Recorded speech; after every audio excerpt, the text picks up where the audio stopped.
ఇవ్వాలని చెప్పి నేను మీ ద్వారా కోరుతున్నాను. రైట్. సో మనతో పాటు డిబేట్లో జాయిన్ అయ్యారు ఆంధ్రప్రదేశ్ టీడీపీ నాయకులు ఫిరోజ్ గారు. తనతో కూడా మాట్లాడతారు. నమస్తే అండి ఫిరోజ్ గారు.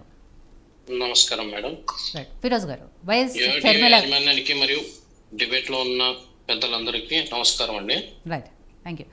ఫిరోజ్ గారు, షర్మిల గారి గురించి మాట్లాడాలి అంటే అడుగు పెడుతున్నారు. ఆవిడ అడుగు పెట్టడానికి కారణం వాళ్ళ అన్నగారే అనుకుంటున్నాం మేము.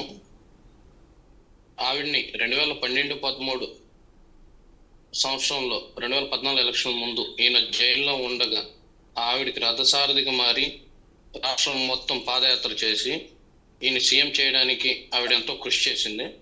వాడుకొని ఏదైతే టిష్యూ పేపర్ మనం ఏ విధంగా వాడుకుంటామో సొంత చెల్లిని కూడా అలా వాడుకొని వదిలేశాడు. దిక్కుతోచని పరిస్థితుల్లో ఆవిడ కూడా ఏదో విధంగా రాజకీయ కుటుంబం కాబట్టి వాళ్ళ నాన్నగారు మాజీ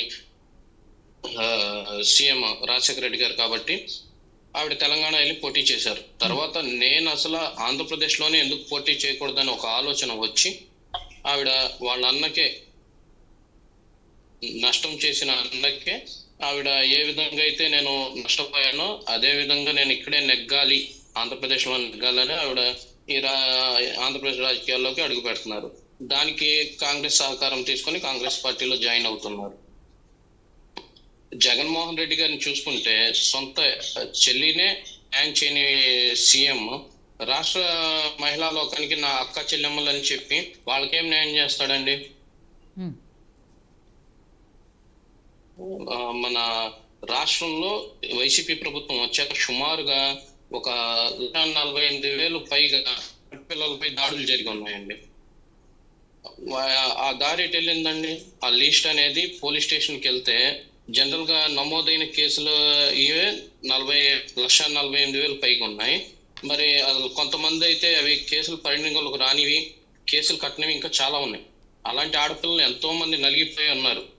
వాళ్లే నలిగిపోయి కేసులు పెట్టుకుని ఊరుకున్నారు. సొంత చెల్లి మాత్రం తిరగబడుతుంది అన్న మీద. ఈ బహుశా దేశంలోనే కాదు ప్రపంచంలో కూడా ఇది ఒక వింత అనుకోవచ్చు. సొంత అన్న మీద రాజకీయం చేయడానికి పోటీ చేయడానికి వస్తున్న చెల్లి అని. వైసీపీ పార్టీ ఒకే కుటుంబ సభ్యులు వేరు వేరు పార్టీల్లో ఉండి పోటీ చేసిన వాళ్ళు చాలా మంది జరిగినా కూడా